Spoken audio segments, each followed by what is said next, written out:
हम आपको पिछले कक्षा में पिछले लेक्चर 1 में जो है वर्गीकरण की 6 इकाइयाँ यहाँ तक बताए थे, समझाए थे।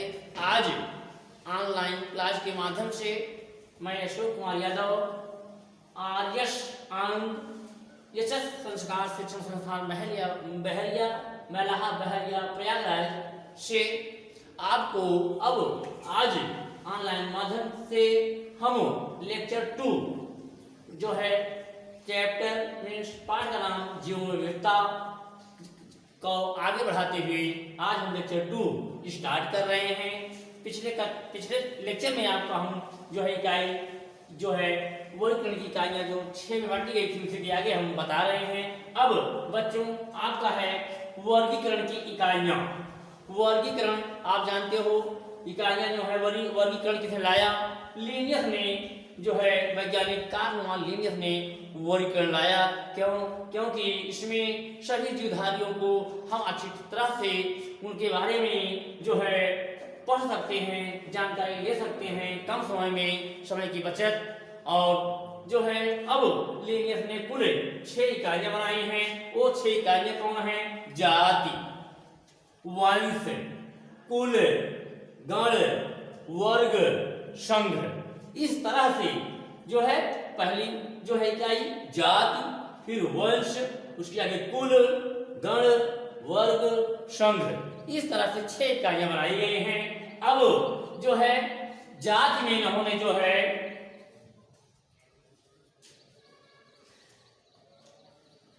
जाति में क्या कहा उन्होंने लीनियस ने कि सभी जीव जो हैं समान रूप से रूप, आकार, संरचना में दिखने वाले सभी जीव को जो है एक जाति में रखा, और जाति में समान दिखने वाले को एक वंश में रखा, और वंश में गुणधर्म, संरचना, उनके रूप आकार मिलान करने वाले जीवों को कुल में रखा, और कुलों जो है कुल में समानता रखने वालों को एक गण में रखा, और गण में समानता रखने वालों को एक वर्ग में रखा। लास्ट में कुछ मूल रचनाओं के आधार पर, गुणों के आधार पर उन्होंने एक संघ में रखा।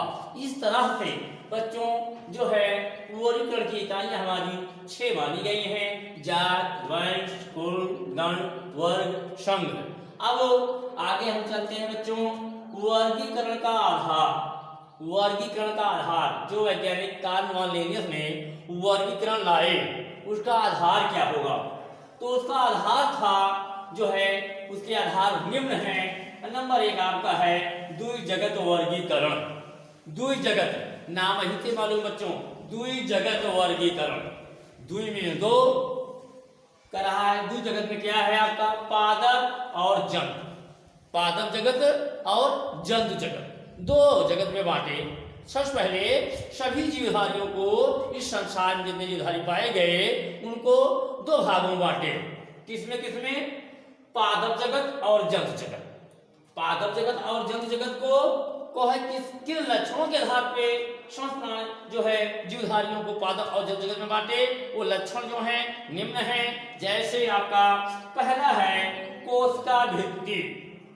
बच्चों आपको हम बताएं, कोशिका भित्ति जो होती है पादप, केवल पादप में कोशिका भित्ति पाई जाती है। शेलवाल, कोशिका भित्ति, शेलवाल मीन्स कोशिका भित्ति केवल पादप में पाई जाती है, जबकि जंतु में कोशिका झिल्ली पाई जाती है, प्लाज्मा मेम्ब्रेन पाई जाती है। इसके आधार पर कोशिका भित्ति के आधार पर जिसमें शेलवाल पाई जाती है मीन्स कोशिका भित्ति जो बाहरी लेयर होती है, किसी भी कोशिका की बाहरी लेयर को ही कोशिका भित्ति कहा जाता है। और कोशिका भित्ति पादप में निर्जीव पाई जाती हैं, और जो है ए आउटर मोस्ट लेयर होती है। अब चूंकि ए जो है पादप में कोशिका भित्ति पाई गई, इसलिए ऐसे जीवधारियों को पादप में रखे, और जिसमें कोशिका जो है आपका कोशिका भित्ति नहीं पाई गई, उसमें कोशिका झिल्ली पाई गई, उन्हें जंतु में रखा गया।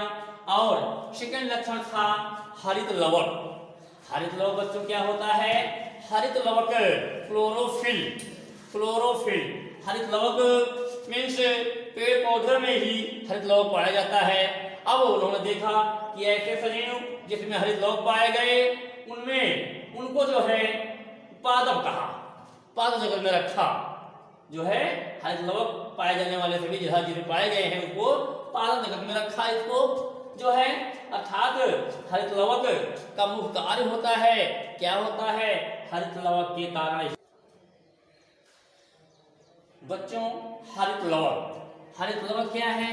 हरित लवक जो है यह पेड़ पौधों में पाया जाता है, पादप में पाया जाता है और हरित लवक की वजह से पेड़ पौधे हरे भरे होते हैं और पेड़ पौधे इसी वजह से हरे भरे होते हैं और प्रकाश संश्लेषण में यह हरित लवक बहुत अहम भूमिका निभाता है और इसी के आधार पर कानमान लिनियस ने उन सजीवों को जिसमें हरित लवक पाए गए उनको पादप जगत में रखा।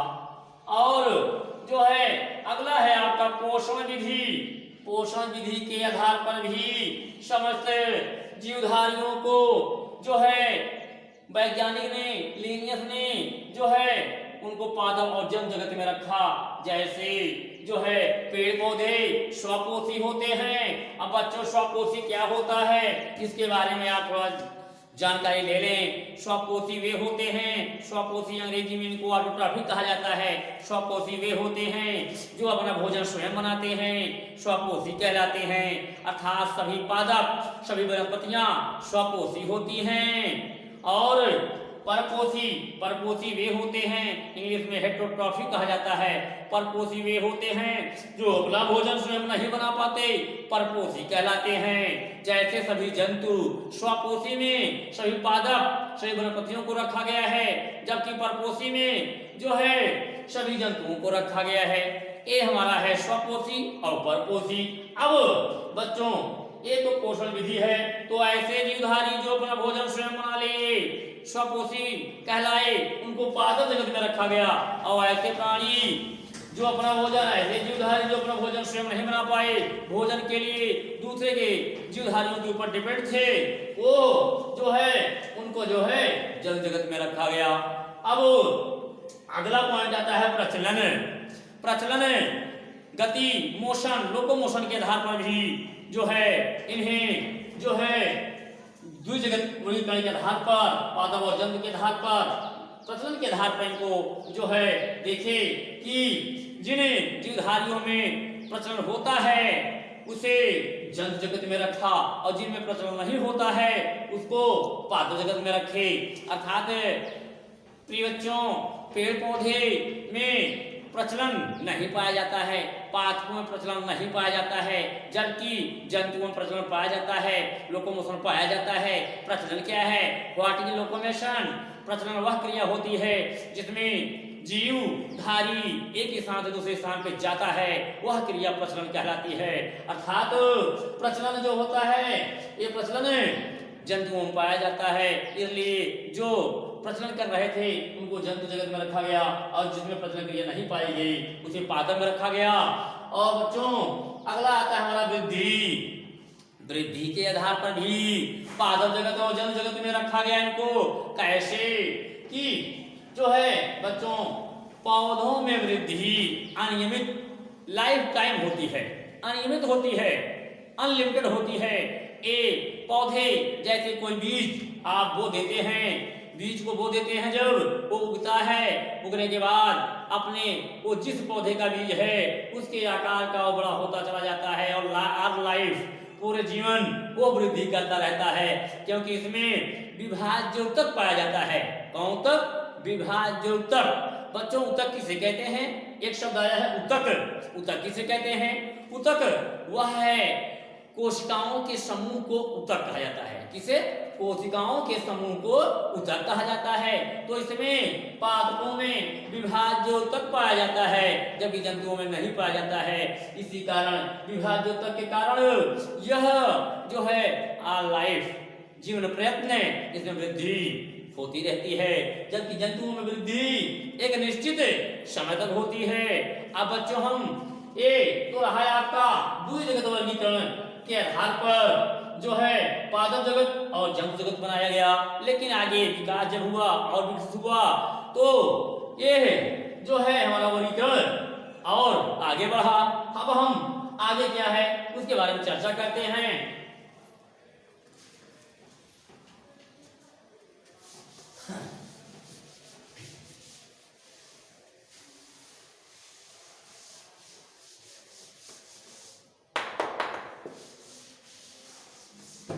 अगला है आपका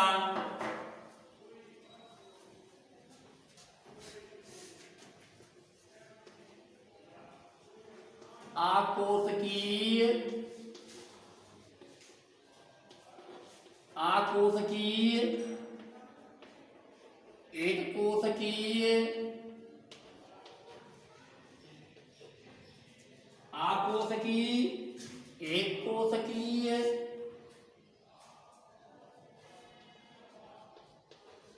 आकोशकीय, एक कोशकीय तथा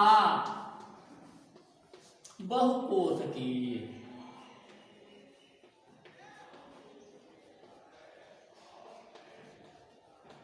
बहुकोशकीय।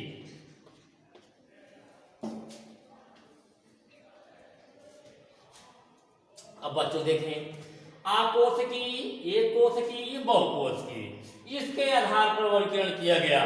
बाद में द्विजगत वर्गीकरण के बाद ये दूसरा हमारा वर्गीकरण का आधार बना क्या कि आकोशकीय, एक कोशकीय, बहुकोशकीय। जब और विकास हुआ, जब और विकसित हुआ, जो हमारा साइंस और आगे बढ़ा, तब वैज्ञानिकों ने सोचा इसके बारे में। और अब बच्चों आप समझेंगे वर्गीकरण का आधार आकोशकीय क्या था। उन्होंने जो है अर्थात देखा कि ऐसे भी जीवधारी हैं जो है जिसमें जो कोशिकाएं हैं वो जो हैं उनका जो कोशिकांग हैं सब मिले जुले हैं, सब मिले जुले हैं, विकसित नहीं हैं। आकोश की जिसमें कोशिका न पाई जाती हो, ऐसे जीवधारी नाम ही से मालूम है आकोश की। ऐसे जीवधारी जिसमें कोशिकाएं न पाई जाती हो, ऐसे जीवधारियों को आकोश की जीवधारी कहा जाता है। अर्थात मतलब कि कोशिकाएं मतलब कि कोशिकाओं में एक पूरा कोशिका जो होती है, पूरे कोशिकांग मीन्स कोशिका में पाए जाने वाले अंग पूरे विकसित नहीं होते हैं, वो सब जो है आकोशकीय में रखे गए हैं। और ये अगला है आपका एक कोश की जीवधारी। एक कोश की जीवधारी क्या होता है? ऐसे जीवधारी इसमें जो है जैसे आपका प्रोटोजोआ संख्या कुछ है और माइकोप्लाज्मा है, ये सब। जबकि एक कोश की प्राणी क्या है? ऐसे जीवधारी, ऐसे जीवधारी जिसमें केवल एक कोशिका पाई जाती है, एक ही कोशिका में वो जन्म लेते हैं और पूरी लाइफ साइकिल एक कोशिका में समाप्त हो जाती है। ऐसे जीवधारी एक कोश की जीवधारी कहलाते हैं। कौन से? ऐसे जीवधारी जो एक ही कोशिका में जन्म ले और पूरी लाइफ साइकिल एक कोशिका में समाप्त हो जाए और जन्म हो, पूरा जीवन बीत जाए और मृत्यु भी हो जाए, ऐसे जीवधारियों जो होते हैं एक कोश की जीवधारी कहलाते हैं। और तथा बहुकोश की क्या होते हैं? ऐसे जीवधारी, इन सब में सब एक कोश की प्राणी जो होते हैं ये हमारी नंगी आंखों से नहीं दिखाई देते हैं, यानी विदाउट सूक्ष्मदर्शी हम इनको नहीं देख सकते हैं। इनको देखने के लिए सूक्ष्मदर्शी का प्रयोग करना पड़ता है।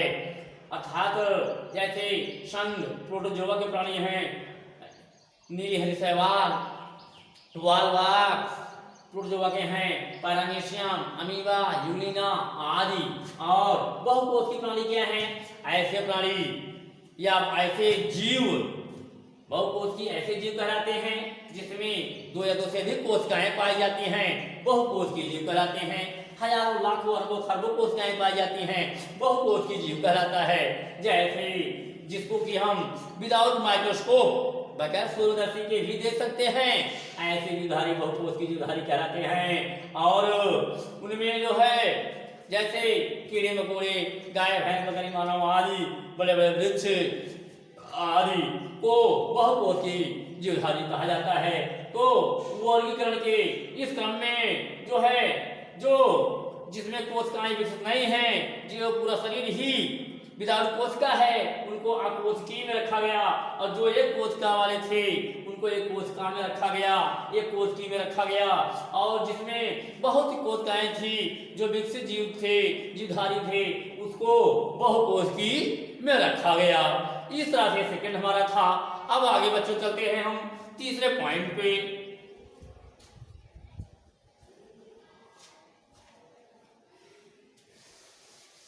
तीसरा पॉइंट बच्चों क्या है?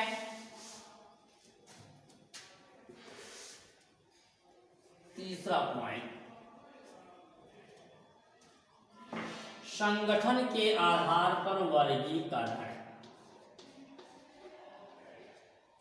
संगठन के आधार पर वर्गीकरण।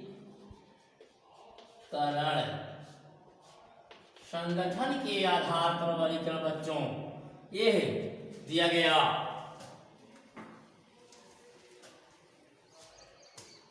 संगठन के आधार पर क्या होता है, इसमें संगठन जैसे जीवन क्या होती है, जीवन जो होता है एक प्रकार का समझो द्रव्य का संगठन होता है। एक द्रव्य के संगठन का आधार ही जीवन होता है। वैसे संगठन के आधार पर वर्गीकरण किया गया है। जैसे प्रोटोप्लाज्म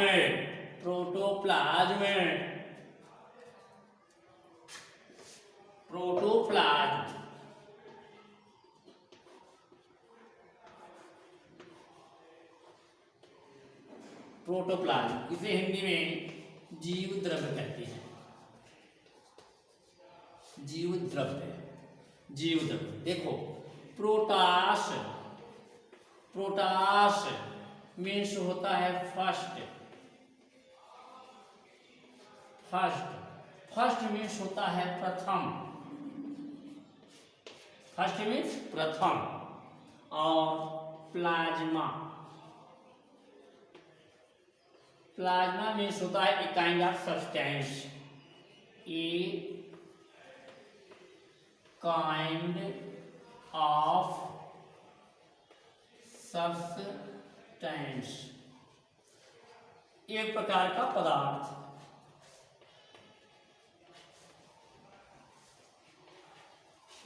एक प्रकार का पदार्थ। देखें बच्चों, प्रोटास मीन्स फर्स्ट और plasma means a kind of substance, एक प्रकार का पदार्थ। मीन्स प्रोटोप्लाज्म क्या होता है, जो क्या होता है, जो प्रथम पहली बार जो बनता है पदार्थ वही कहलाता है प्रोटोप्लाज्म। अर्थात संगठन के आधार पर भी वर्गीकरण किया गया था ये। और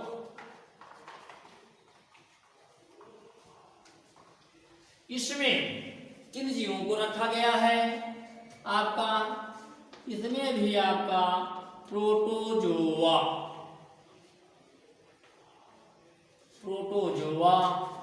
तथा शैवाल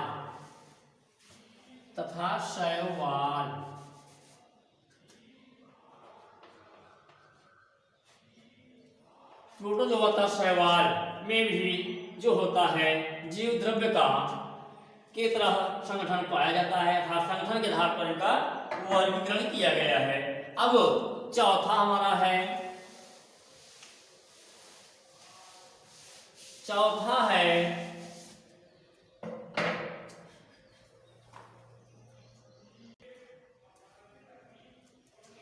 जीव द्रव्य स्तर में आप देखेंगे कोशिकीय स्तर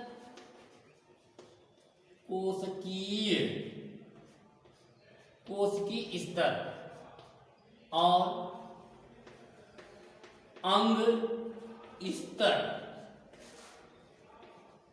तथा अंग तंत्र स्तर। कोशिकीय स्तर, अंग तंत्र स्तर। देखो प्रिय बच्चों, ये आपका कोशिकीय संगठन के आधार पर जो वर्गीकरण था उसी का पार्ट में है कोशिकीय स्तर। अर्थात कुछ जीवधारी ऐसे होते हैं जिसमें जो है उनका शरीर कोशिकाओं का बना होता है, कुछ अकोशिकीय होते हैं। और जब कोशिका का निर्माण हो जाता है उसके बाद जो है जानते हैं आप कोशिका क्या होती है, कोशिका जीवन की इकाई होती है। किसी भी जीवधारी की संरचनात्मक एवं क्रियात्मक इकाई को कोशिका कहते हैं। अब कोशिकाओं के समूह से अंग बनता है। कोशिकीय स्तर के बाद अंग स्तर आता है। अंग स्तर सबसे पहले हाइड्रा में स्टार्ट हुआ था। हाइड्रा के बाद अब अंग अंग तंत्र स्तर होता है, अंग कोशिकीय स्तर, फिर अंग अंग तंत्र स्तर। अंग तंत्र मतलब कि पूरी बॉडी शरीर का निर्माण हो जाता है इस तरह से। जैसे बच्चों हम आपको बताते हैं एक कोशिका की पूरी बॉडी का निर्माण कैसे होता है। जैसे मान चलो ये हमारी कोशिका है,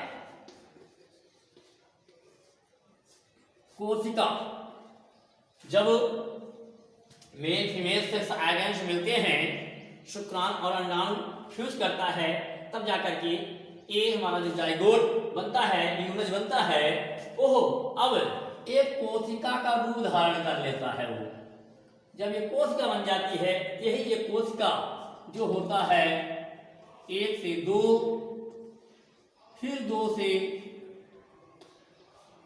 ऐसे मीन्स ऐसे 2 से 4, 4 से 8, 8 से 16, 16 से 32, 32 64। एक बार फिर सुने, 1 से 2, 2 से 4, 4 से 8, 8 से 16, 16 से 32। मीन्स ऐसे इसमें वृद्धि होती चली जाती है। और ये वही है आपका जो है कोशिका बनती है।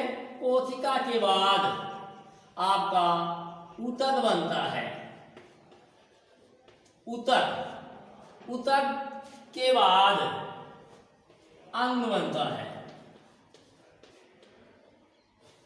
अंग के बाद कोशिका बना, ऊतक बना, अंग बना, फिर अंग तंत्र। अंग तंत्र के बाद बच्चों लास्ट में हमारा अंतिम में पूरी बॉडी यानी शरीर का निर्माण होता है। अर्थात कोशिका की परिभाषा एक बार और सुन लें। कोशिका जीवन की इकाई होती है। किसी भी जीवधारी की संरचनात्मक एवं क्रियात्मक इकाई को कोशिका कहते हैं। जब कोशिका का निर्माण हो जाता है तो कोशिका में जो होता है बंटवारा होता है। जैसे जो होता है समसूत्री विभाजन, विभाजन होता है इसमें समसूत्री, असूत्री, असूत्री। तो इसी प्रकार इसमें अब जो है कोशिका में बंटवारा होता है, विभाजन होता है, वृद्धि होती है। तो कोशिकाओं के समूह को ऊतक किसे कहते हैं? अब कोशिकाओं के समूह को ऊतक कहते हैं। जब कोशिकाएं बन जाती हैं उसके बाद एक कोशिका से 2, 2 से 4, 4 से 8, 8 से 16, 16 से 32 यानी कोशिकाओं के समूह से ऊतक बनता है। उसके बाद ऊतक में भी विभाजन होता है, वृद्धि होती है अपनी संख्या में, अपनी संख्या में वृद्धि होती है। अब जब ये काफी वृद्धि कर लेता है तो अंग बनाता है। अर्थात अंग किसे कहते हैं? ऊतकों के समूह को अंग कहते हैं।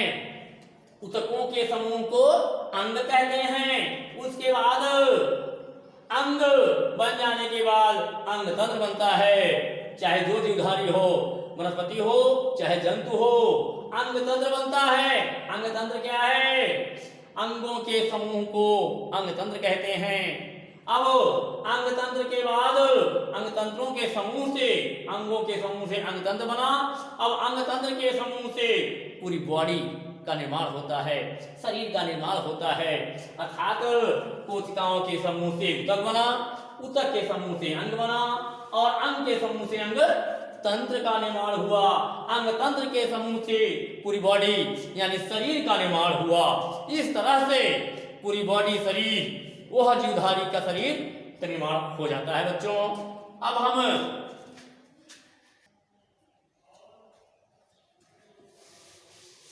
अब बच्चों हम आगे चलते हैं।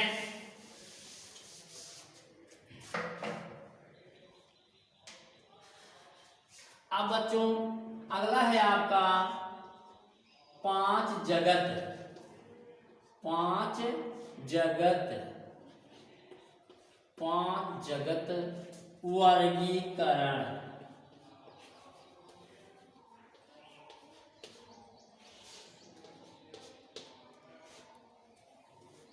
5 जगत वर्गीकरण।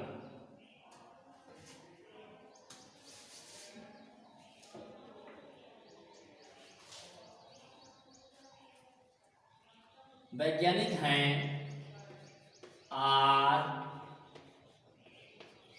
एच व्हाइटेकर।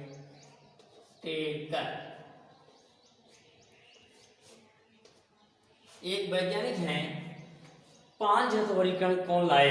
5 जगत मीन्स वैज्ञानिक आर एच व्हाइटेकर ने जो है जब देखा तो आगे और जो विज्ञान हमारा विकसित हुआ, आगे चल करके फिर वैज्ञानिक आर एच व्हाइटेकर ने जो है ये 5 जगत वर्गीकरण लाए। अब 5 जगत वर्गीकरण में है क्या, हम आगे बताते हैं आपको।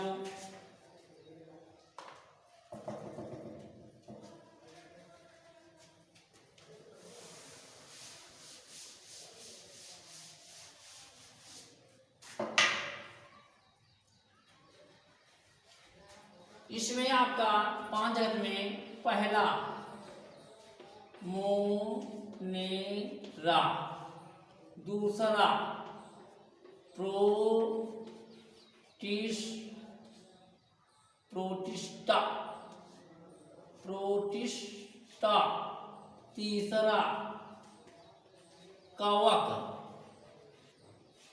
चौथा आपका है पादा, पांचवा है आपका एनिमेलिया, एनिमेलिया, ठीक, एनिमेलिया। इस तरह से बच्चों ये 5 जगत हैं। अब हम आज का ये टॉपिक यहीं समाप्त करते हैं। अगला लेक्चर हम अगले क्लास में देंगे, कल देंगे। अब इस तरह से बच्चों आप लोग घर पे तैयारी करिएगा।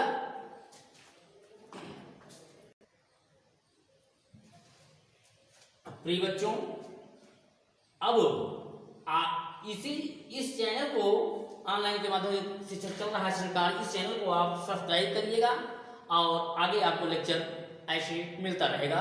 धन्यवाद।